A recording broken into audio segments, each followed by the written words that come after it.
পরিকল্পিত প্ল্যান করে সেন্ট্রাল থেকে এইসব তৈরি করেছে।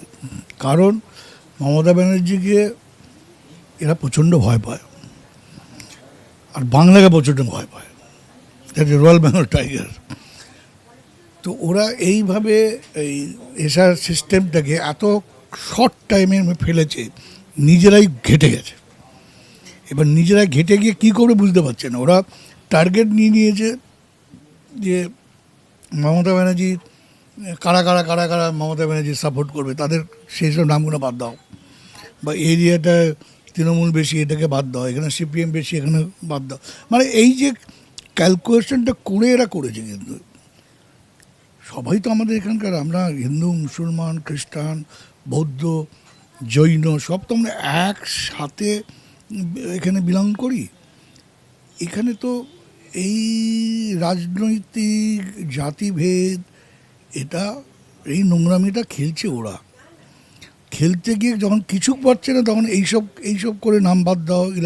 মানে আমি জানি না যে আমার ভোটটা আদৌ আমি দিতে পারবো কি না, আমার নামটা বেরোবে কি না, এরকম মানুষ তো আতঙ্কে আছে।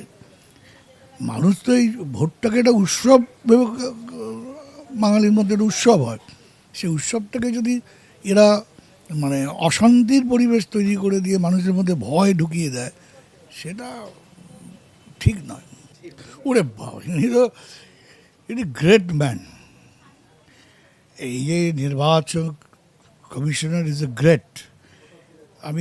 সেদিন আমি একটা কথা বলেছিলাম যে উনি রেফারির ভূমিকায় এসছেন মাঠে, রেফারি, কিন্তু উনি রেফারির কাজটা না করে উনি খেলতে আরম্ভ করে দিলেন। ফুটবলের বল নিয়ে উনি ছুটছেন। আরে ভাই, তুই তো রেফারি, তুমি রেফারির কাজটা করো। হ্যাঁ, আর উনি যে আমাদের ধর্নিমের রবি ঘোষ, তোদলা পণ্ডিত, আর জহর রায় ছিল। এই জহর রায় হচ্ছে গিয়ে মোদিবাবু, আর অমিত শাহ, আর ইনি হচ্ছেন গিয়ে রবি ঘোষ, তোদলা।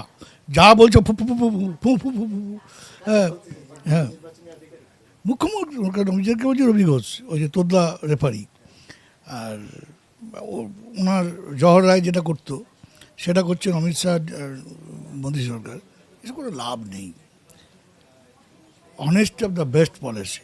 মমতা ব্যানার্জি সাধারণ মানুষের পাশে আছে এবং থাকবে।